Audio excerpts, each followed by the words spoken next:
The proclamation of the Holy Gospel according to Mark. On that day, as evening drew on, Jesus said to his disciples, "Let us cross to the other side." Leaving the crowd, they took Jesus with them in the boat just as he was, and other boats were with him. A violent squall came up, and waves were breaking over the boat so that it was already filling up. Jesus was in the stern, asleep on a cushion. They woke him and said to him, "Teacher, do you not care that we are perishing?" He woke up, rebuked the wind, and said to the sea, "Quiet, be still." The wind ceased, and there was great calm. Then he asked them, "Why are you terrified? Do you not yet have faith?" They were filled with great awe and said to one another, "Who then is this whom even wind and sea obey?" The Gospel of the Lord. Our Gospel passage for this Sunday is taken from St. Mark. We have been reflecting on how faith provides us with a vision of the world and of human life. Yes, we can view the world, we can view humanity from a scientific, from an economic, political, cultural, social perspective, from what we could call a rather natural and human way of looking at them. And they're not at all bad. But the faith opens our eyes and we see something else. In the first reading, Job had to contend with suffering, with storms in his life. And in the midst of a real storm, God opened his eyes. You human beings cannot understand everything. You cannot control everything. But I am here. The world is in my hands. God, even when we do not understand everything, God declares, "I am here.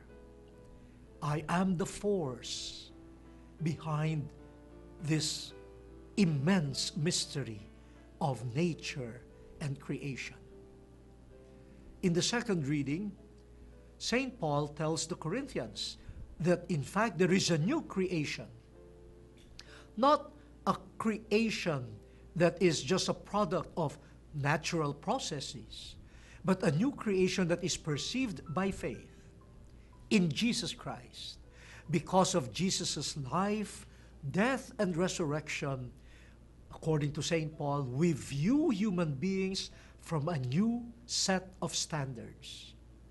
We do not look at the world, at events in life, and at our own humanity in the same way that we used to.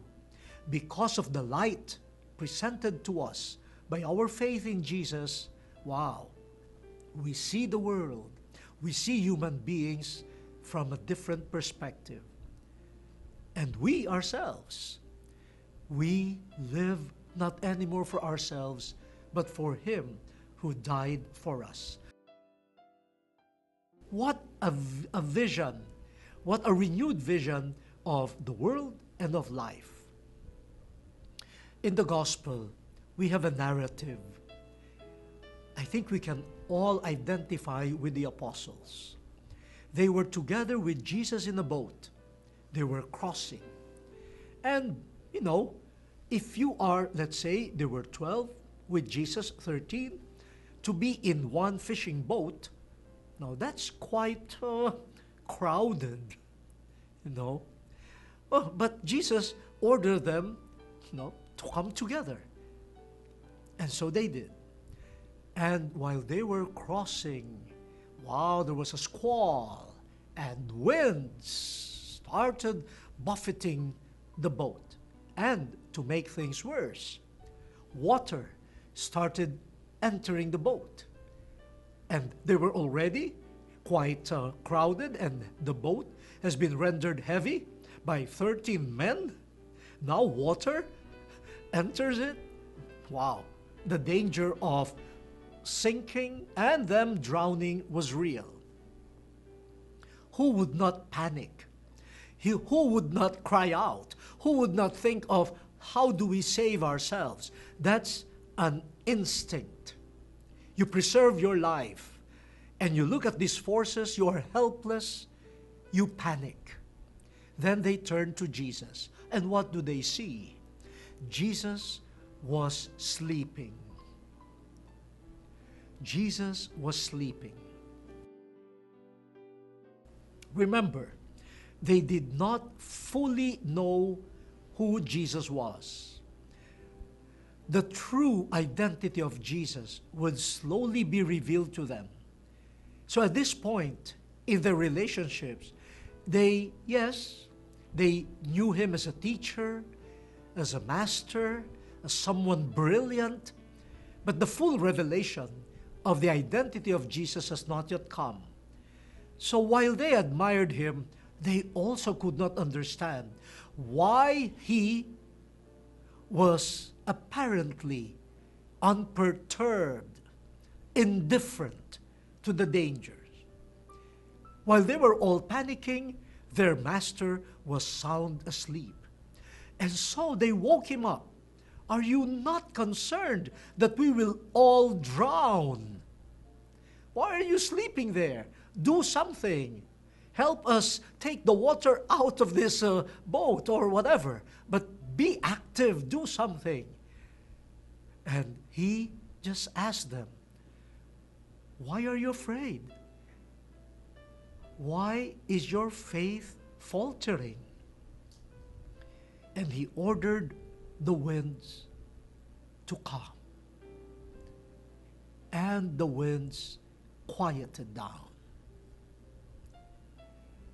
Then they started asking, not anymore Jesus, but themselves, as though in a form of prayer, who is this man?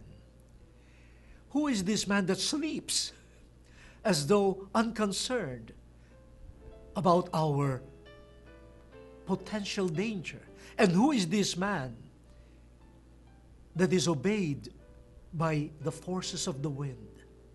And if they knew Job, they probably also entertained the thought, who is this man? Who is this man that sets limits to the winds? Who is this man that the waves and the seas obey? Who is he? Faith. Jesus challenges them. What faith? First, the faith that says, Jesus is with you. And even in the midst of the storm, that should give you consolation. You're not alone. Jesus is with you. That's faith. Faith is not just asking for a smooth journey. Faith is being able to say, the journey is rough, but I see Jesus. And that makes a lot of difference. A faith vision that enables me to continue with the journey and not be terrified. And another level, faith is the assurance that this Jesus is truly divine. He is God, and he possesses divine power over the forces of nature and the destiny of human life. Only later on will disciples like St. Paul be able to declare, as in the second reading, yes, in Jesus we have a new creation. Creation is subject to him, and creation will reach its destiny. But we have to believe, we have to see that creation always has Jesus in it. And Jesus, with his resurrection, is in control of the destiny of humanity. Faith enables us to see a deeper meaning in the forces of the world and of human life. The visit of Pope Francis to the Philippines is still quite fresh in our minds. And I have to confess, when a typhoon came, Typhoon Amang came during the visit, and it hit land when the Pope was visiting Tacloban, of all places. I was like one of the disciples telling God, wow, Lord, there are 365 days in a year. Why choose this day to send this typhoon? Yeah. But then the trip to Tacloban proceeded, and wow, what a difference the typhoon made.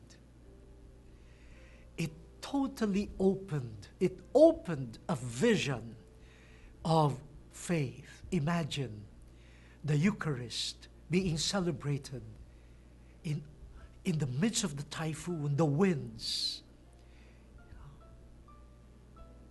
and the Word of God proclaimed, and the words being thrown away by the winds.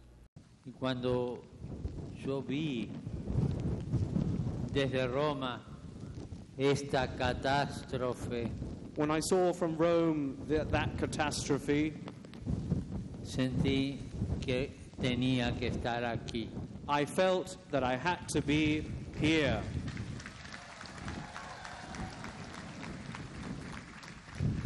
Y ese día, esos días, decidí hacer el viaje aquí. And on those very days, I decided to come here.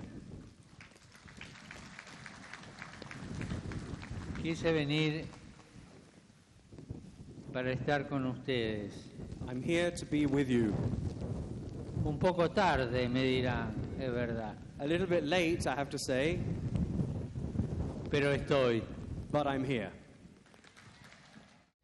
But in the midst of all that, the faith of the Holy Father, the faith of the people was just marvelous to behold. No storm could destroy our faith. It's as though it was a big boat, and people were saying, yes, we will stay. Jesus is with us, and He will quiet the storm of our anxiety, of our pain. That's what faith adds to our vision. The word has been exposed. Let us now fulfill it.